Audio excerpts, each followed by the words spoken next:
नमस्कार। आनंद कला मंच से एक पुस्तक प्रकाशित हुई है, गीत अगीत। इसके लेखक हैं राजेंद्र सिंह शोरान, जो आज बातचीत के लिए हमारे साथ स्टूडियो में मौजूद हैं। तो आइए इनसे जानते हैं इस पुस्तक की रचना यात्रा के बारे में, और ये भी जानेंगे कि इनको लेखन का शौक़ कैसे लगा और ये इस मुकाम तक कैसे पहुँचे कि इनकी पहली पुस्तक आज इनके हाथ में है, हमारे हाथ में है। राजेंद्र सिंह जी, आपका स्वागत है आनंद कला मंच के स्टूडियो में। जी नमस्कार। तो सबसे पहले आप बताइए कि ये जो पुस्तक है गीत अगीत, इसकी रचना का विचार आपके मन में कैसे आया? कब से आप लिखते रहे हैं? जी वैसे तो मुझे याद नहीं है कि मैं कब से लिख रहा हूँ जी। क्योंकि सेना के अंदर बड़ा खाना बोलते थे, जिसको पार्टियाँ बोलते हैं अंग्रेजी में। जी। तो उसमें जब भी कोई फंक्शन होता था तो मेरा नाम पक्का होता था कि गाना गाना है। जी। तो पहले तो मैं रागनी जैसे होती थी किसी की लिखी हुई वो गा देता था। जी। उसके बाद मेरे मन में विचार आया कि मैं अपने बनाता हूँ। मेरे मन में ऐसे आया कि मैं भी बना सकता हूँ। तो मैंने बहुत बार अपने गाने बना करके प्रस्तुत करने शुरू कर दिए और धीरे धीरे रुचि बढ़ती गई। लेकिन हुआ क्या कि वो गाने लिखता था पन्ने के ऊपर, उस दिन गा दिया और उसके बाद पन्ना गायब। जी। फिर मैंने डायरी में लिखना शुरू किया। डायरी में लिखना शुरू किया तो कुछ दिन के बाद वो डायरियाँ भी गायब हो जाती थी। जी। तो मैंने फिर उसमें कुछ इंटरेस्ट रहा भी नहीं। और फिर बाद में मैंने लिया कंप्यूटर लिया तो मेरे दिमाग में जो पहले के गाने थे डायरियों में गुम हो गए थे, वो दिमाग में आए और मैंने उसको सेव करना शुरू कर दिया। तो मैंने भजन भी लिखे हैं और गाने भी लिखे हैं। तो उससे मेरी थोड़ी थोड़ी रुचि बढ़ती गई। फिर सोचा कि पता नहीं ये आगे चलेंगे नहीं चलेंगे, क्योंकि मेरा ये प्रोफेशन नहीं था। मेरा प्रोफेशन तो सेना का था। जी। तो बस सिर्फ अपनी रुचि थी और ऐसे चलता रहा। 2017 में विजेंद्र दैया जी हैं यहाँ पर गुरु जम्बेश्वर यूनिवर्सिटी में PRO हैं वो जी। तो उनसे फेसबुक पे मुलाकात हुई। फेसबुक की मुलाकात ने मेरे को उनसे मिलवाया और उनके थ्रू उन्होंने मेरे को हरियाणा ND हरियाणा चैनल जी जो कि चंडीगढ़ में है और जिसके मालिक हैं श्री हरविंदर सिंह मलिक जी।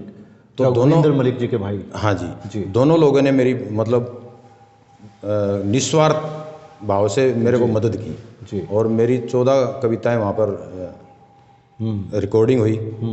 उसके बाद फिर आनंद कला मंच, आनंद प्रकाश जी आर्टिस्ट से मुलाकात हुई, वो भी फेसबुक के ऊपर। और एक आज फेसबुक के ऊपर मुलाकात हुई और दूसरे दिन मैं जाकर के भिवानी से उनसे मुलाकात भी हो गई। तो उसके बाद उन्होंने बोला कि गाने रिकॉर्डिंग करवा लो, क्या पता चल जाए। तो मैंने सोचा ये तो अच्छी बात है, क्या पता चल जाए गाना। तो 4 गाने हमने रिकॉर्ड भी करवाए थे रोहतक में। फिर वो वीडियो नहीं बन पाई तो फिर वो रह गया। फिर हरियाणा साहित्य अकादमी की तरफ से हर साल निकलते हैं कि भाई कोई किताब छपवाना चाहता है उसको प्रोत्साहन राशि मिलेगी। जी। तो आनंद प्रकाश आर्टिस्ट जी ने मेरे को संपर्क किया और बोले कि भाई अपनी किताब है ना उसको वहाँ प्रस्तुत करो, पांडुलिपि को जी। और हो सकता है कि वहाँ नंबर लग जाए। मैंने उस किताब को तैयार करके और भेज दिया। उसमें पूरा सहयोग आनंद प्रकाश जी का है। और भेजने के बाद फिर मैंने सोचा ये तो भूल गया, मैं भी भूल गया और वो भी भूल गए। मुझे कभी भी दिमाग में ये नहीं आया कि वो छप जाएगी। हो सकता मैं रिजेक्ट होगी। तो रिजेक्ट होने का अभी मेरे पास कोई लेटर नहीं आया। अभी 2020 में आनंद जी का एक दिन फ़ोन आया कि आपकी किताब छपने के लिए मंजूर हो गई है, आप अपनी किताब छपवा लो।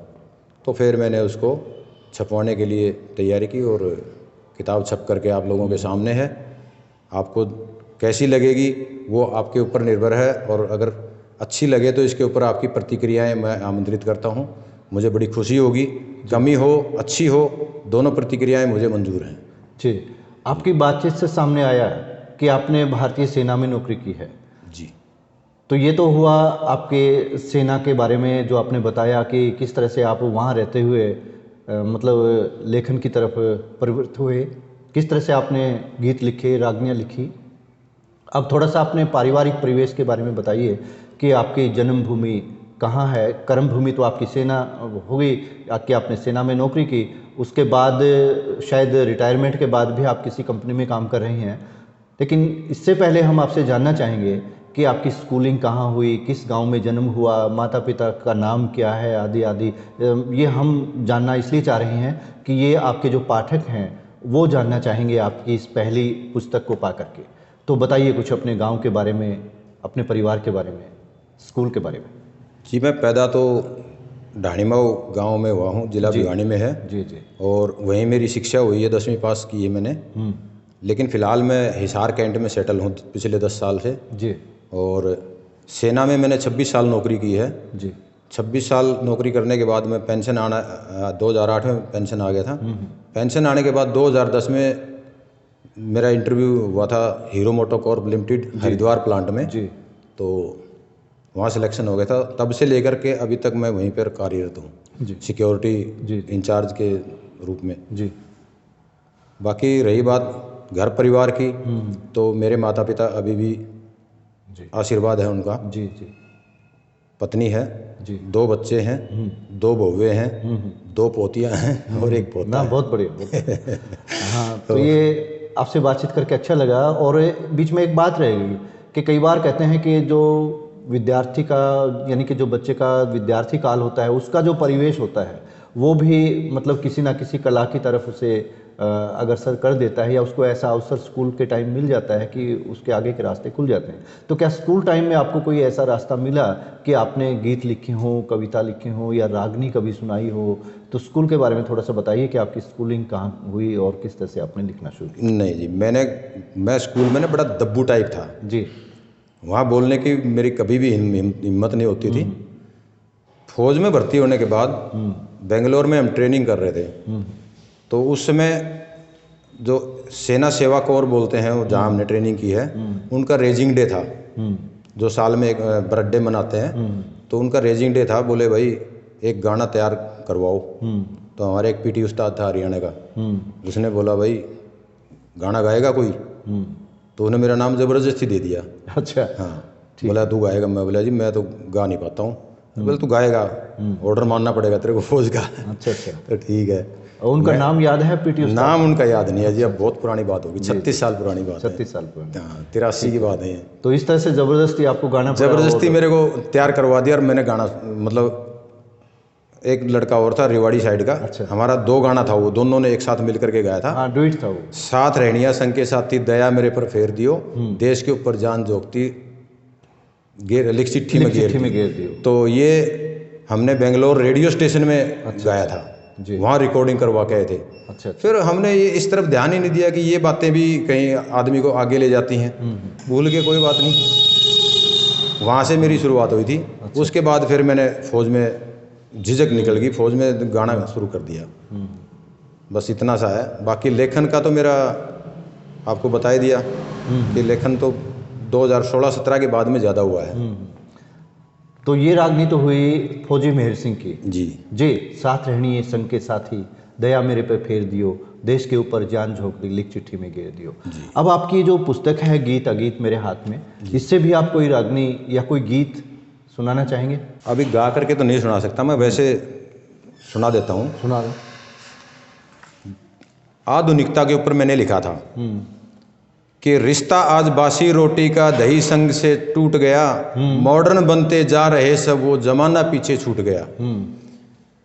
रिश्ता आज बासी रोटी का दही संग से टूट गया, मॉडर्न बनते जा रहे सब वो जमाना पीछे छूट गया। पसंद नहीं घर की रोटी, अब पसंद है मैगी और नूडल्स, आयोडीन नमक खाने से बढ़ रही है सबकी पल्स। नॉन वेज का चलन बढ़ गया, सादा खाना छूट गया, मॉडर्न बनते जा रहे सब वो जमाना पीछे छूट गया। प्रणाम नमस्ते अनपढ़ता है, करते हेलो हाय और टाटा, इन रूखे से शब्दों ने हर जगह दिलों को है बांटा। परंपरा बदली कल्चर में, समय सबर भर घूट गया, मॉडर्न बनते जा रहे सब वो जमाना पीछे छूट गया।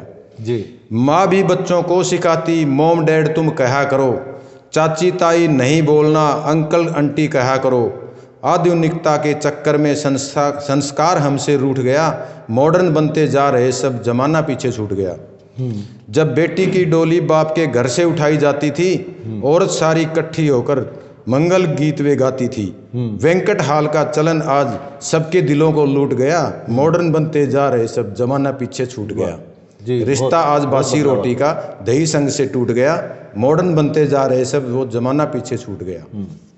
बहुत यथार्थ चित्र आपने प्रस्तुत किया है और मुझे विश्वास है कि ये सब बातें आपकी नए लेखक जो हैं उनके लिए प्रेरणा का स्रोत बनेंगी।